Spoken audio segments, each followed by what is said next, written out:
আপুনি চিটা কপিখন কেনেকৈ আবেদন কৰিব আৰু চিটা কপিখন কেনেকৈ লাভ কৰিব আজিৰ ভিডিঅ'টোত প্ৰথমৰ পৰা শেষলৈ আলোচনা কৰিম গতিকে ভিডিঅ'টো স্কিপ নকৰাকৈ শেষলৈ চাই থাকিব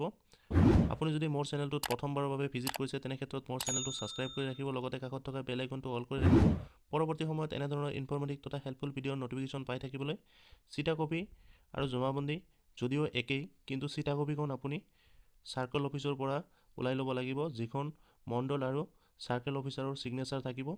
এই চিটা কপিখন আপুনি কেনেকৈ উলাই ল'ব আজিৰ ভিডিঅ'টোত আলোচনা কৰিম আৰু কি পদ্ধতিত আপুনি চিটা কপিখন পাব সেই বিষয়ে আলোচনা কৰিম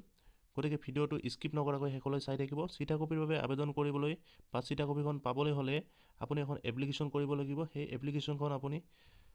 সাৰ্কেল অফিচৰ থকা মহৰীসকল নাইবা আপুনি নিজেই ঘৰত বহি আবেদনখন লিখি লৈ যাব পাৰে আপুনি ঘৰত বহি কেনেকৈ নিজেই আবেদনখন লিখি লৈ যাব আজিৰ এই ভিডিঅ'টোত দেখুৱাই দিম কেনেকৈ আবেদনখন লিখিব লাগিব আৰু আবেদনখনৰ লগত কি নথিপত্ৰ সংলগ্ন কৰিব লাগিব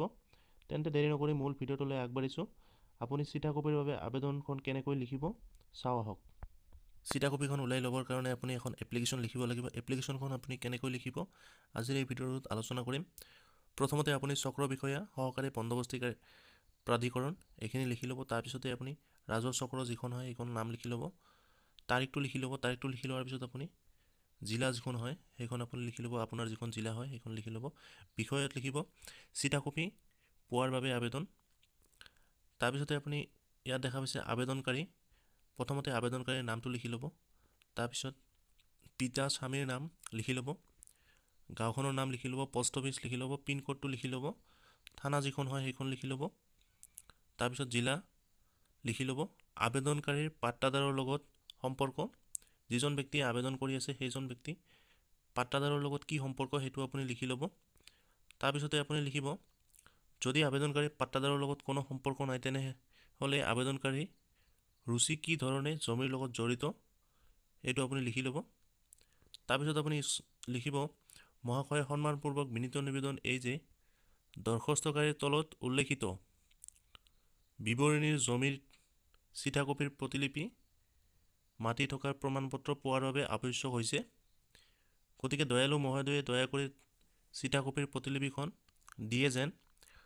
জমিৰ সম্পূৰ্ণ বিৱৰণ ৰাজহ চক্ৰ লিখিব তাৰ পিছতে আপুনি ৰাজহ গাঁও পাট্টা নাম্বাৰ দাগ নাম্বাৰ জমিৰ পৰিমাণ কিমান বিঘা কিমান কথা আৰু কিমান লেচা লিখি ল'ব তাৰ পিছত পাট্টাদাৰৰ বিৱৰণ দিব দিছে নামটো লিখিব তাৰ পিছত পাট্টাদাৰৰ পিতা বা স্বামীৰ নাম লিখি ল'ব তাৰ পিছতে আপুনি আবেদনকাৰীৰ সহি আৰু খাজানা ৰচিদখন সংলগ্ন কৰিব লাগিব যেতিয়া আপুনি চিটা কপিৰ বাবে মণ্ডল অফিচত যাব তেতিয়া আপুনি হয়তো তৰণীসকলৰ পৰা লিখি ল'ব লাগিব এপ্লিকেশ্যনখন যদি আপুনি নিজেই লিখি ল'ব পাৰে তেনে ক্ষেত্ৰত তৰণীসকলৰ ওচৰত নোযোৱাকৈ আপুনি চিটা কপি উলাই ল'ব পাৰিব ফৰ্মখন ফিল আপ কৰি লোৱাৰ পিছত আপুনি খাজানা ৰচিদখন সংলগ্ন কৰি মণ্ডল অফিচত গৈ ফৰ্মখন জমা দিব জমা দিয়াৰ পিছতে আপোনাক চিটা কপিৰ প্ৰমাণপত্ৰখন দি দিব